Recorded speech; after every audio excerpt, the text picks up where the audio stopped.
Hello, welcome to our weekly, Monday live. So sorry, I haven't cut my hair in a very long time because of the pandemic. But anyways, this is not going to stop me from doing lives. Okay. So the first thing is that I want to talk about today is imitation. So we've been talking about imitation for in a few videos in our channel, in our Facebook, in our group, whatever. And recently today, I just did a consultation with a parent, and the I don't want to spare too many details, but basically the child is above 10 years of age, and for she's been in therapy since 2 years old, but we only got to get her to master action imitation like 2 or 3 months ago.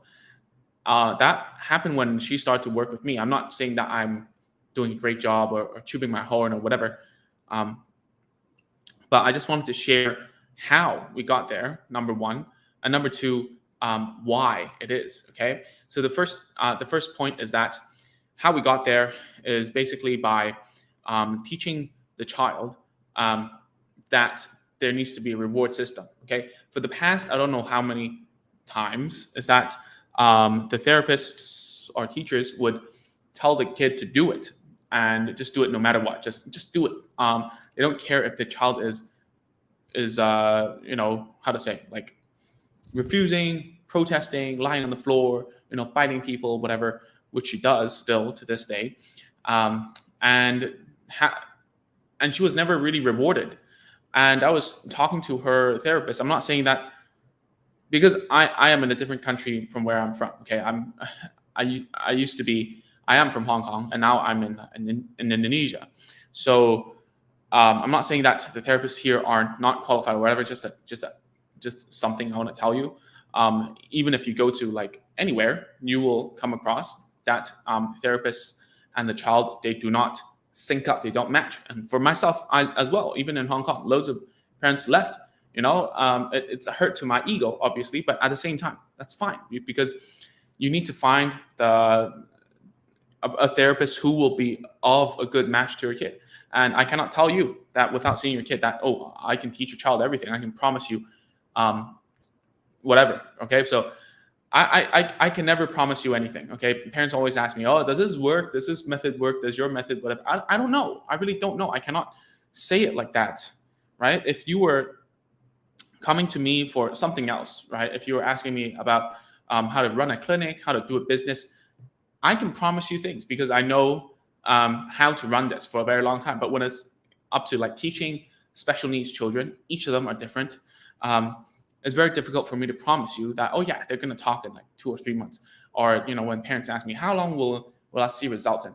You know what? I really don't know. If someone could tell you, you should run away. Like that's what I always say, right? I mean, it's not like a diet plan. It's like, I know if you eat less and you move more and you get what you want, but teaching a kid is not like that. So back to that therapist, right? What was different when we were doing it was the rewards. Okay, was the rewards. What was happening before was that she was forced. Okay, that's the correct word when I saw the videos. Was that, and she said something to me. She said, yeah, why should I reward her for something that she should be doing already? So this really made me think about all the parents that I've been like mentoring and teaching for the past, I don't know how long, right? Since I've started doing therapy. And I really don't think that's the correct mindset. Okay, if talking is something that your child cannot do, or like communicating or doing whatever is just something that your child cannot do, then why would you take it for granted and not reward or praise for that? Given that it's already very, very hard for them to do whatever you're asking for them to them to do to perform, why would you do that? So we shook things around when the child was supposed to when she was going about her daily activities. So when I talk about this child, this girl in particular, the background is that she is considered to be on the spectrum. Number one. Number two is that her cognitive level is rather low. She has an extra, I forgot what it was, and I don't want to share it with you. Okay, so it's basically something more biological, right? Genetically, she's got some sort of like disorder or whatever. And it's a hard case. Okay. A matter of fact, if I see one, I will always say, this is a difficult case. This is an easy case, but I will never promise anything. So about this hard case, how we got to that place is that instead of just forcing her to do things, we would reward her and shape that behavior. Shaping, and like, this is all behavioralism. We use it in therapy all the time. Some people, sometimes on YouTube, they will say, oh, ABA, whatever you're talking about is very behavioralist. I can't believe it, whatever. It's not like I don't care about what they say. It's just that that's my job. That's what I learned. That's what I got my master's in. If you have any other like better ideas, feel free to share it with me. Instead of saying something negative, like tell me what else we can do, right?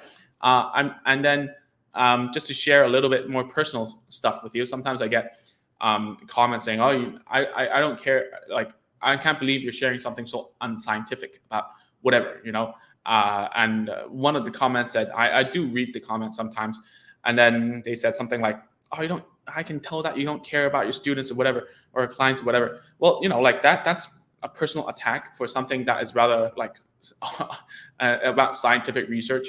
Why would you say that? I'm the person who's making videos about this stuff, taking my own sweet time out of my life to like talk about this.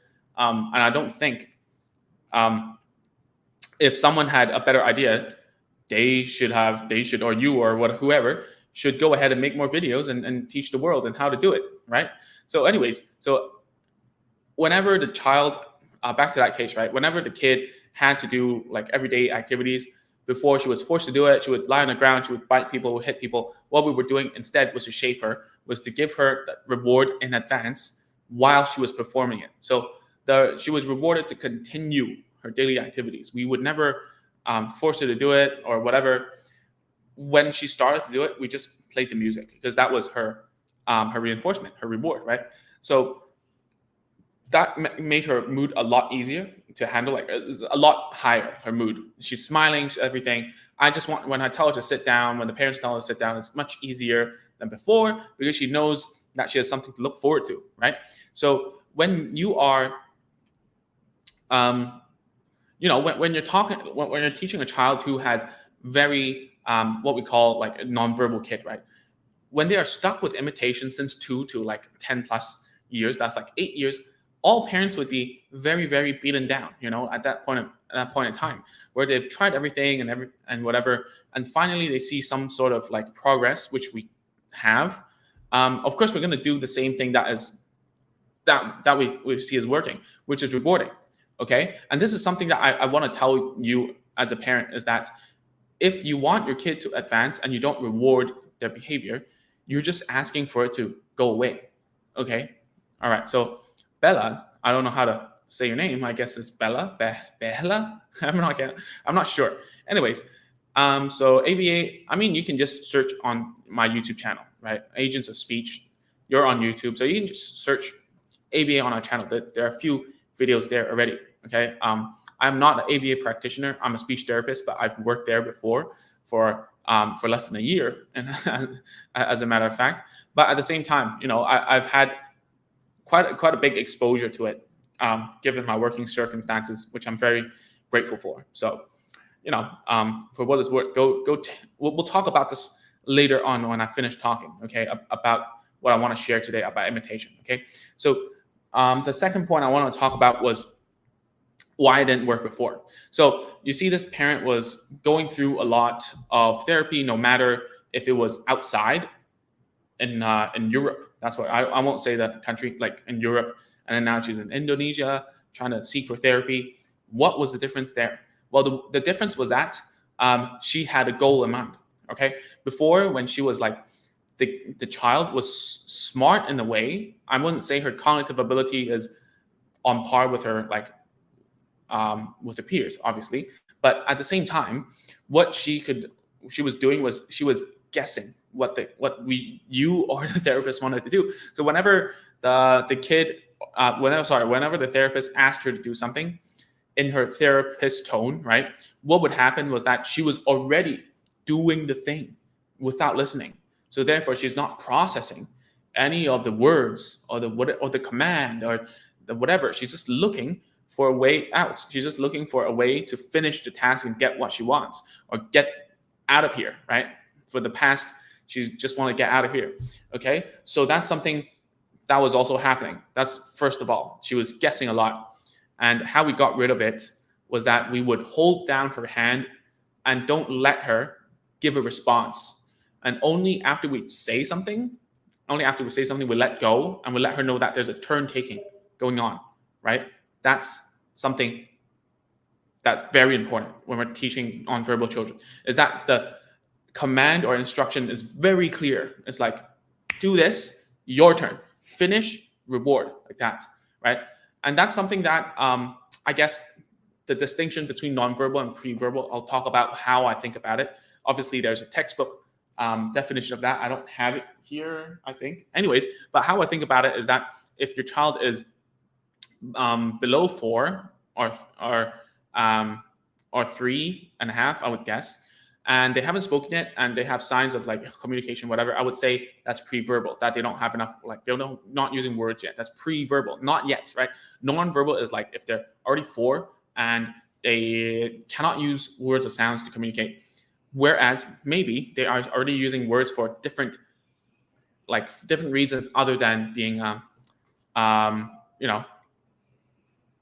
different reasons for not being able to use the words. Okay, so Morella, zero motivation to do anything. Okay, this is similar to the case I'm talking about, right? So the other thing is that, let me finish first, right? The other problem that was happening was that the therapist that was teaching the mom and coming over and doing stuff was that they asked the child to stick on something as a token. Okay, so if you're inside of our courses and seen us work, right, you would know what a token board is. Basically, it's just how to say it, a way to get a reward. Okay, maybe you can like get 6 stickers and you get a reward, right? And then wait a minute. Okay, so the problem was that token board was 2D, and it was very difficult for the girl to like grasp and put, because her fine motor isn't very good. So you also have to take that into consideration, right? If even getting the reward and like trying to get it, it's hard for the kid to get it because of their like inability or disability, so to say, or like fine motor disabilities, then it's very difficult for them to continue to want to learn from you, right? It's like if I tell you that you have to use, let's say I'm Chinese, I use chopsticks, right? So if someone told me I had to use my left hand to get something I really like to eat, the whole experience would be really crap, like I really want to eat that, but I can't like just hold the chopsticks as well as my right hand, and it's really pissing me off. It's the same as teaching a kid. So if you want your child to like be tip top and learn as fast as possible, your teaching materials have to be it has to make sense for her, right, or him. Okay, and when you're using cards, a very good tip is just to stick a piece of like styrofoam or whatever to elevate it off the table, right? Elevate it off the table, and then it's easier to grasp. Okay, or like put like a piece of cardboard behind it, or a small piece, like so that there's like an edge where that they can just like grab instead of trying to like slip and whatever, and then it gets stuck on the table, whatever. That is never cool. Because whatever you're doing there, that is creating that situation, is increasing the time where they can get their reward. And it's frustrating. Okay, so let's get to Morella's case. All right. So the key word is motivation. So if it's an autistic child who is already 7 and they haven't tried anything new, the only weapon, so to speak, is that we need to find a reinforcer or a reward that we can use on the kid. And I say this in a very mechanical and like without any emotion, that kind of way. I don't mean it like that. When I see me work with a kid, it's not like that, right? I'm very natural, like sometimes I see myself evolve as a therapist, is that I don't have that therapist voice anymore. I don't go like, hey, listen, like say, like whatever. Like a lot of people do that. So Morella says he is not interested in rewards. Then it's very difficult for us to do anything. So your main objective now is not to teach him anything, is to find more and more things that you can use as a reward with him. All right, that's the first step. And that takes in many shapes and forms, right? Some like you gotta find it. There must be something. If there isn't something, then it's super difficult, right? I've seen children who are on the spectrum and what we call profound, which is even worse than severe, and all they do is just like lie on the bed. And I'm sure, maybe I'm not sure. Your son might be someone different, yeah. There must be some sort of motivation that you can use. All right, I'll give you some examples, some extreme examples. So one of the kids that I've taught, her favorite was smelling hand sanitizer of a particular brand. One kid was blue tack. Okay, one was just tape. One was just shoelaces. Okay, and you have to find it. There must be something. What does your child stim? Like, what does he use to self-stimulate with? That's the reward already. Okay? I know it's hard. And you can't find it. And, if you go for therapy, that's literally the first thing I would do for a nonverbal kid. Because why would he want to talk, or why would he want to learn how to talk to me if there's nothing that he wants? Right? Don't tell me that, maybe food isn't a strong reinforcer either. I'm not sure. But you have to think about what he has as free access that he enjoys doing. And then what you do is that you don't allow him to have free access to that thing and use it as a reinforcement. Okay? So, Taiga? Sorry. I'm really bad with names, man. I apologize for butchering your name. Anyways, what tips are to get language communication delayed to answer questions? There isn't any. There is like if you search on my YouTube, there is already some like tips about that. But most of the time is you need to look into why you're asking those questions and why your child has to answer you. Okay, if you're asking because you're treating them as a typical developing child, then you're going to be disappointed, because most of the time if your child repeats or don't answer the question, is because they don't understand it. So if you ask a question without helping your child, then you're setting them up to fail, right? If you ask me in some sort of language I don't understand, you ask a question to me, which I encounter a lot living in a foreign country, and the only thing you do is to repeat the question one more time to me, then of course I'm going to be dumbfounded and I don't know what to say, right? Even though I know that you're like, I'm better. I know that's the function is a question and I have to give an answer. So children who are delayed don't even know that. They don't even know the language form of a question. So that's why they just repeat it, because whenever they repeat something, they get out of situations, right? And if you were in a foreign country, you would do the same. You would try to repeat the last few words, and maybe you could get away and just get in somewhere, right? Or go somewhere. I don't know. So yeah, like you need to, for this kind of, like, why are you asking that? First of all, are you like testing the kid? If you're testing the kid, then you don't have to test the kid that way. In fact, you should just teach them and just tell them the answer. That's the easy way. And the more you ask the question and you answer it for them, it doesn't create so much stress in the kid, right? I've talked about this in a lot of videos, to be honest, but I know it's quite a difficult task to go through so many videos as a mother. I know it's very busy. So I'm answering you right now. I'm telling you that all you have to do is to not ask those questions and instead give the target language form that you want your child to do.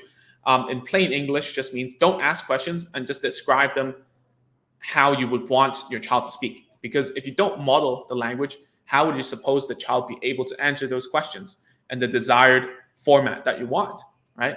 So if you don't give a model answer, how does a child know how it's supposed to be? If your child were able to pick up language by themselves and understand how to answer questions naturally, and pick up language and develop in a way that they have as the same as their peers, they wouldn't need that from you.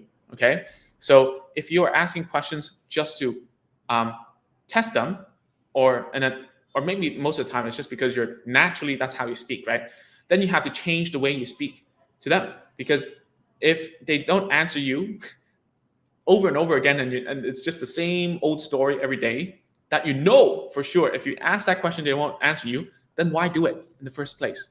That's my thesis towards this. And I think that there are a lot of like speech therapy advice out there saying that, oh yeah, you should not ask questions. That's totally right, but the explanation of such, right, the explanation to it is that if you're doing this over and over and it's not working, stop doing it and do something else. That's what I mean, right? So if you were to teach questions like who, what, where, then I would just ask the question and give the model answer right away. Okay, that's first of all. Second of all, you need to have a good working relationship with your kid, and I cannot just give you like I can give you a how-to, right? But if you cannot, if you cannot have a good working relationship with your kid, whatever you try, it's not going to work. You know what I'm saying? Like I can tell you, like, oh yeah, you have to use this toy like this, and then you whatever, right?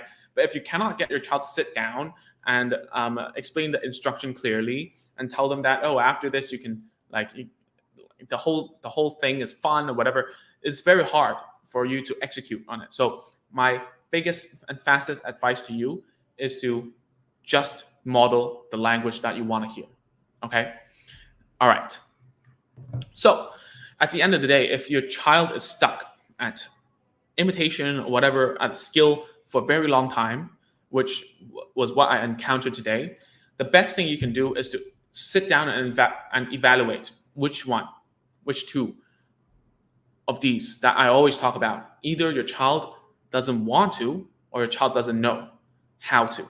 So both of these you can control. Okay, you can control it. You can control what rewards entice them to do it. As my first supervisor ever told me that I assessed a child incorrectly, that I thought the child was being a nuisance and a bad kid and wanted to avoid the task that I was giving him. My assessment was wrong. He just wanted the reward. So the supervisor just told me, bribe the heck out of him. I censored the word that he used, but you get what I mean, right? Bribe him in the beginning. A lot of people will say, don't bribe the kid, don't do it. But bribe him, you know why? It's not natural, it's not nice. Why am I telling you to do this? Because I want you to have a quick win, okay? If you cannot have a quick win with your kid, you're not going to do the next steps.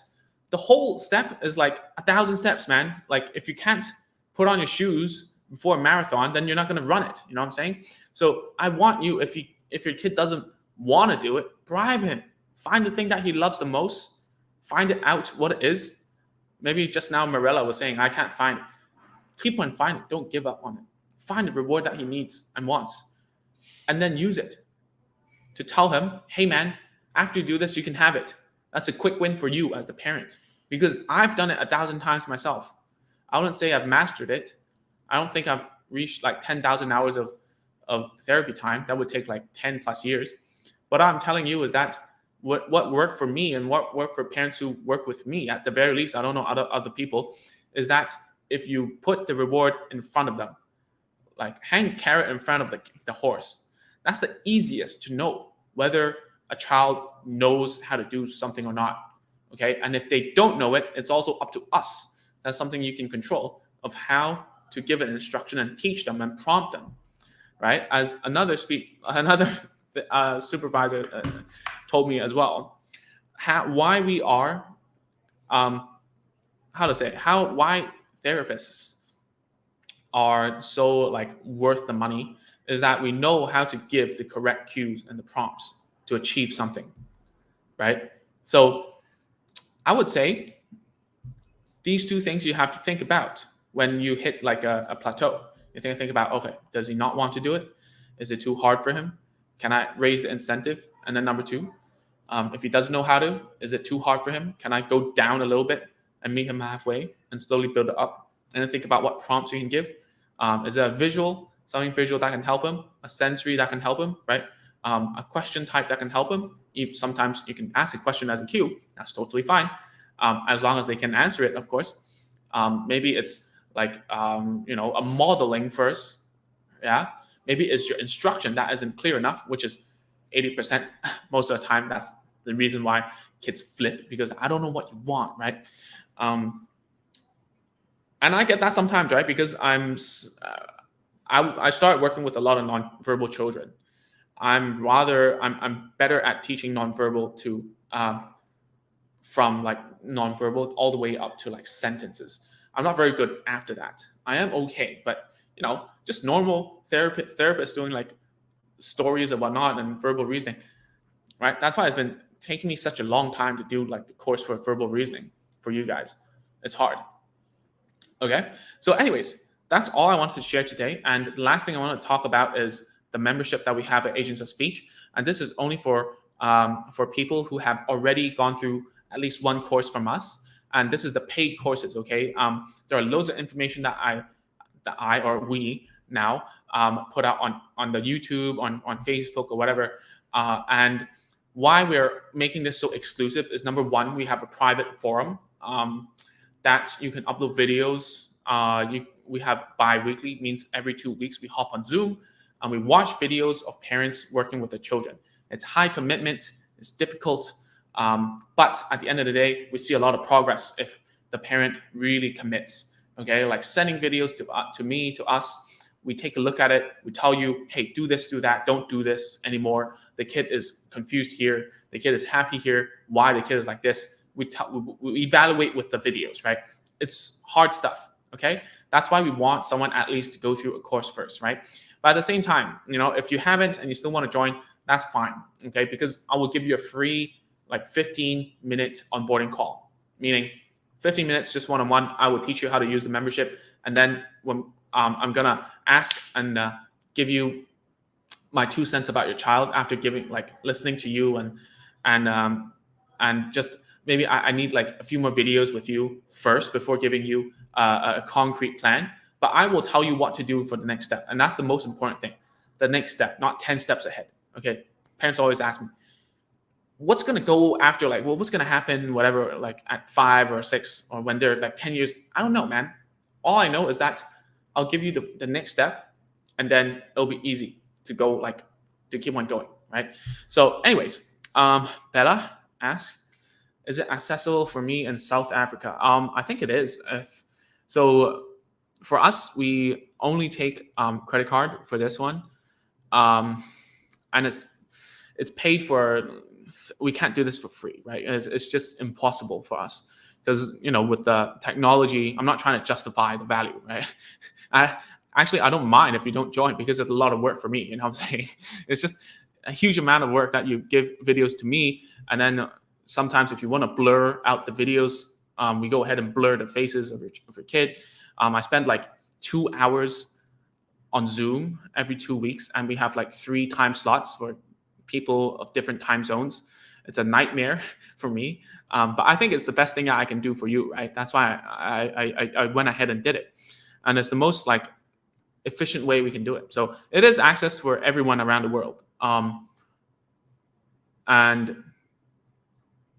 yeah, I think we don't have members from South Africa at this moment in time. Most of them are either America, Southeast Asia, or Australia. And then we have I think we have a few, like 1 or 2 from Ireland, and then some in Great Britain. Yeah, but to be totally transparent with you guys, we have like 60 something people in the membership. It's not a lot. It's not a few. It's a lot of work.